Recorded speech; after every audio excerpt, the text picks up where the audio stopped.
And then eventually was on our board, advisory board. Played a lot of music in the Austin area. So you're looking at your watch, is that?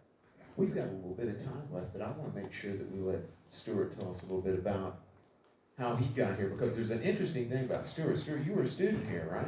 Right. Under these guys. Absolutely. So tell us a little bit about that, and then, your lofty position today. Right. Well, I did take theory from Ed back in the day. So yeah, I came down here in 1987, and there was this build. I was going to another college, and there was this building on that campus that I believe was called a library.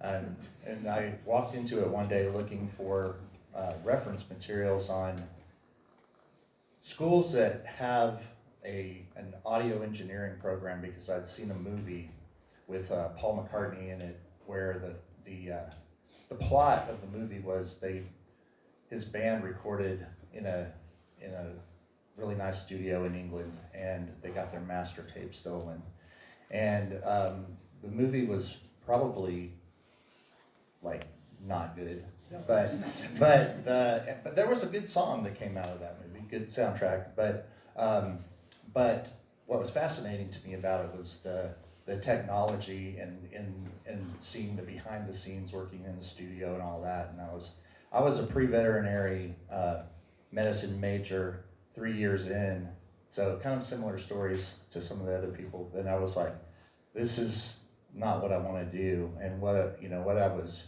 passionate about at that time was music and technology. And so when I saw that, I was like, that's what I need to be doing. And so I was like, I'm not even sure what that's called, but I'll go to the library and maybe I can do some research. And there weren't that many schools that you could go and learn to become an audio engineer, and almost all of them were fine arts programs.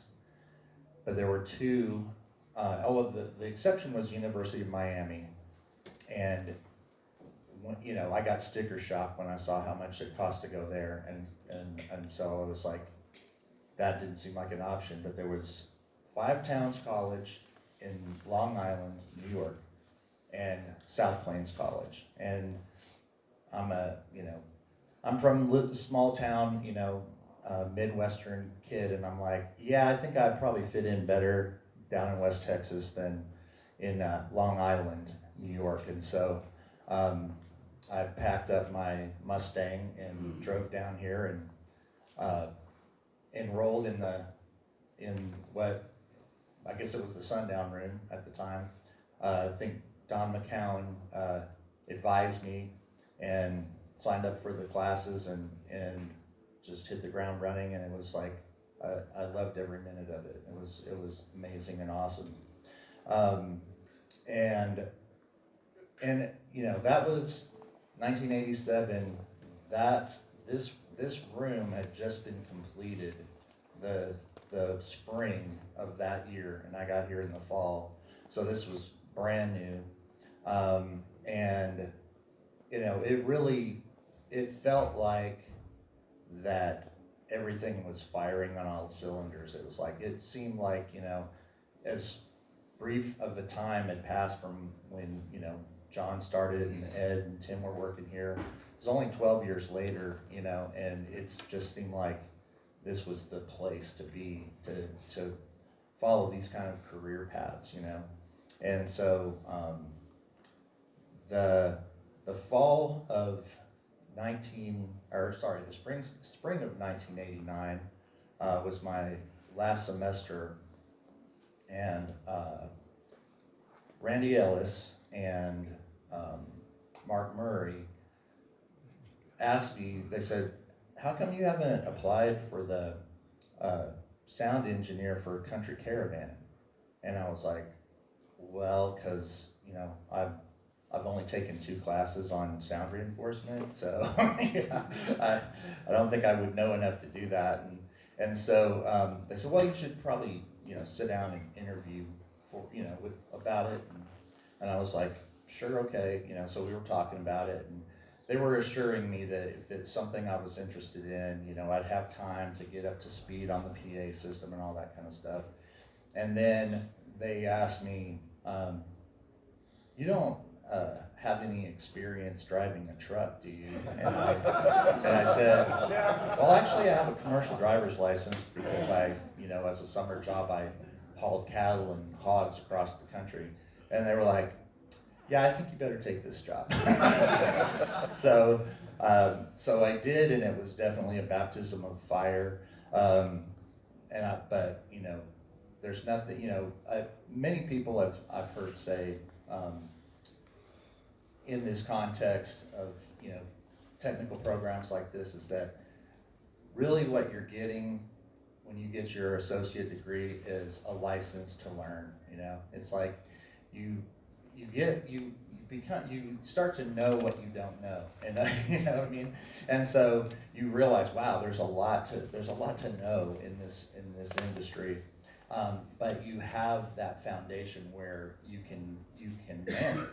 You can manage, and you can deal with the things that get thrown at you, and so it's it was a great experience to have that right after graduation, because it just galvanized all of the things that was taught in classes, and it was grueling, the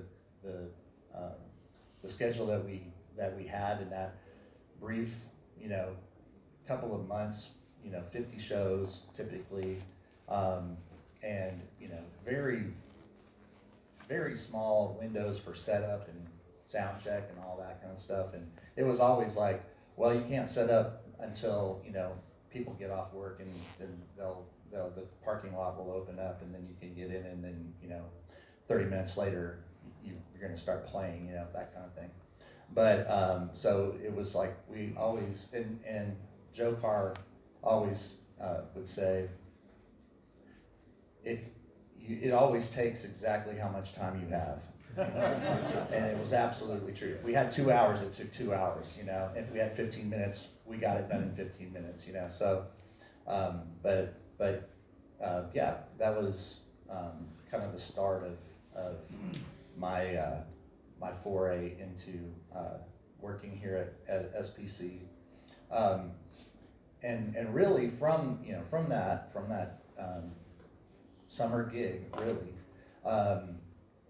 Dr. Baker, who literally was over my shoulder the whole summer because he had a platform that he ran spotlights from, and so that was a little nerve-wracking too, having the president of the college literally over your shoulder, but he liked what I did, and he talked to John, and he was like, what can we do to keep this kid busy so he's still around next summer, And so they essentially invented a position, a studio manager position, which I started on the summer or the fall of 1989 full time as the studio manager, and then they started sneaking in some, hey, maybe you could teach this class, maybe you could teach that class, And so ended up with a teaching load on top of that.